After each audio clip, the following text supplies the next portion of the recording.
বিসমিল্লাহির রহমানির রহিম। আসসালামু আলাইকুম। আশা করি সবাই ভালো আছেন। আজকেও আবার নতুন একটা ভিডিও নিয়ে আপনাদের সামনে হাজির হলাম।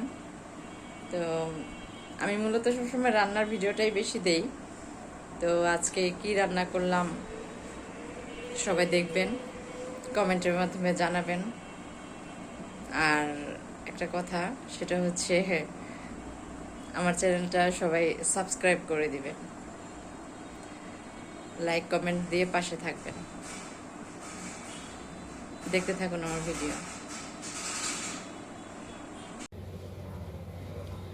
বন্ধুরা, আজকে দুপুরের জন্য আমি রান্না করছি মুরগি মাংস। মুরগি মাংসটাকে আমি প্রথমে আদা রসুন দিয়ে একটু হলুদের গুঁড়া একটু লবণ দিয়ে মেখে রেখেছিলাম আধা ঘন্টা। এখন এটাকে তেলে ভেজে নিব।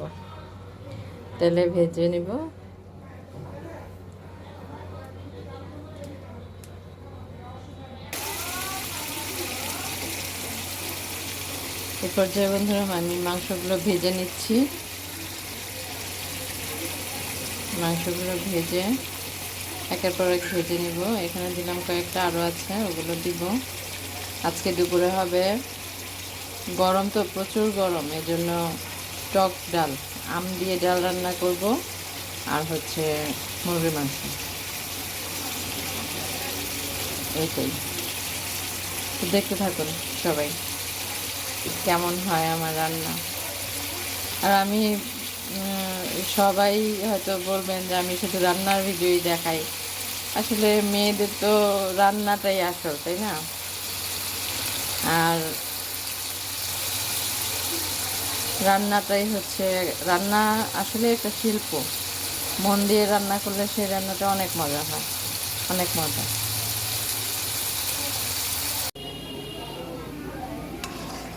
বন্ধুরা, এই যে আমার মুরগির মাংস ভাজা শেষ। এখন আমি মুরগির মাংসের যত মশলা আছে, আমি মুরগির মাংসের মশলা দিই, আমি কি দিয়েছি জানেন? আমি একটা পুরান ঢাকার বাবুর্চির হাতে রান্না, নিজে বানাই মশলাটা, ওই মশলাটা ব্যবহার করেছি। ওই মশলাটা দিয়ে রান্না করছি। শাহি, মানে ওই মশলাটা দিলে হয় কি, শাহি শাহি একটা ফ্লেভার আসে, মাংসটা মজা লাগে। ওইটা গরুর মাংসের সাথেও খাওয়া যায়, মুরগির মাংসের সাথেও খাওয়া যায়, সব দুইটার সাথেই খাওয়া যায়।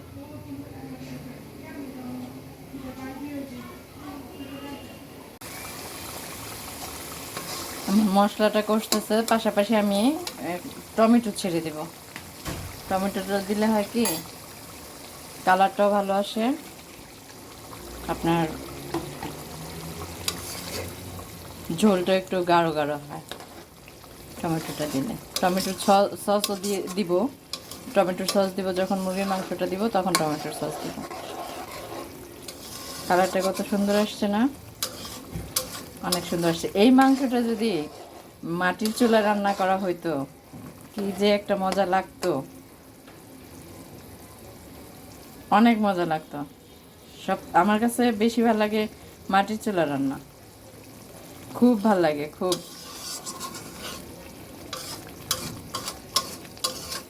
আচ্ছা, দেখতে থাকুন আমার মশলাটা কষুক।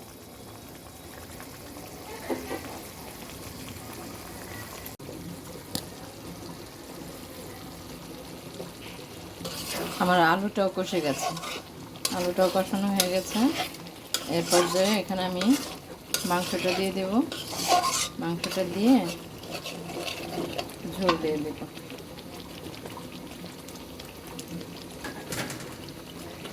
দেখুন, মাংসটা দিয়ে দিচ্ছি।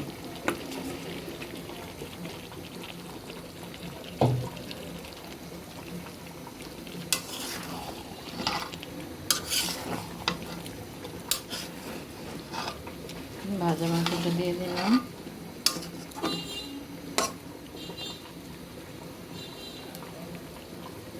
একটু ঝোল অ্যাড করব।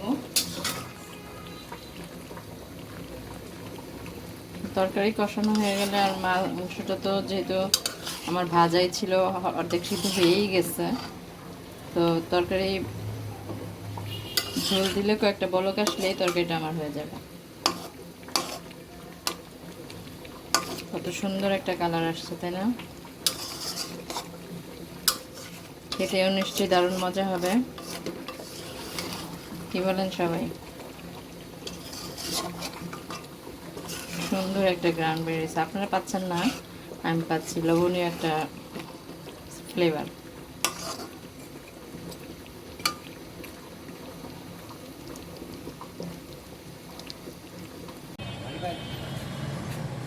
তো বন্ধুরা, আজ সারাদিন আমি যা করলাম, আমি কি রান্না করলাম, আমি রান্নাটাই বেশি দেখাইছি। রান্নাটাই আমার ভালো লাগে। একটা মেয়ে মানুষের তো রান্নাটাই একটা শিল্প, তাই না? তো রান্না করতে আমার খুব ভালো লাগে, আমি রান্নাটাই বেশি দেখাই। তো আমার ব্লগটা কেমন লাগলো সবাই আমাকে কমেন্টে জানাবেন সবাই। আর একটা কথা, সবাই আমার চ্যানেলে সাবস্ক্রাইব করবেন প্লিজ। আমার ব্লগটা যদি ভালো লাগে সবাই সাবস্ক্রাইব করবেন।